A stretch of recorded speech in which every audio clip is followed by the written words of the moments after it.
তিনটি সময় সূরা কাউসার পাঠ করুন, আল্লাহ পাক রব্বুল আলামিন আপনার ভাগ্যকে পরিবর্তন করে দিবেন ইনশাআল্লাহ। যদি আল্লাহ পাক রব্বুল আলামিন কেউ যদি এমন ভাবে আল্লাহ তাআলার কাছে দোয়া করে, তাহলে আল্লাহ পাক রব্বুল আলামিন তার ভাগ্য পরিবর্তন করে দিতে পারেন।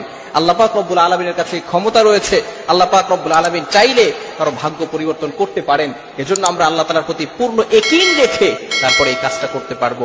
যদি আমরা এই আমলটা করতে পারি, তাহলে আমরা অনেক বিষয় আল্লাহ তাআলার কাছে দোয়া করি, কিন্তু দেখা যাচ্ছে সেই দোয়াগুলো কবুল হয় না। এই ক্ষেত্রে যদি আমরা এই আমলটা করেও দোয়া করতে পারি, তাহলে আল্লাহ পাক রব্বুল আলামিন সেগুলো অ্যাকসেপ্ট করবেন, কবুল করে নেবেন। চমৎকার একটি আমল, তিনটি সময়ে আপনি আমলটা করবেন।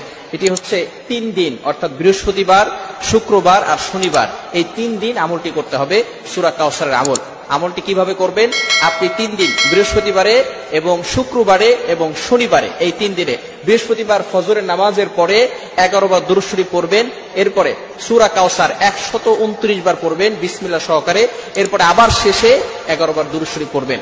এটা ফজরের নামাজের পরে একবার আমল করবেন, এরপরে আসরের নামাজের পরে আবার এই আমলটা করবেন, অর্থাৎ 11 বার দুরূদ শরীফ পড়বেন, এরপরে আপনি 129 বার সূরা কাউসার পাঠ করবেন, এরপরে আপনি 11 বার দুরূদ শরীফ পড়বেন।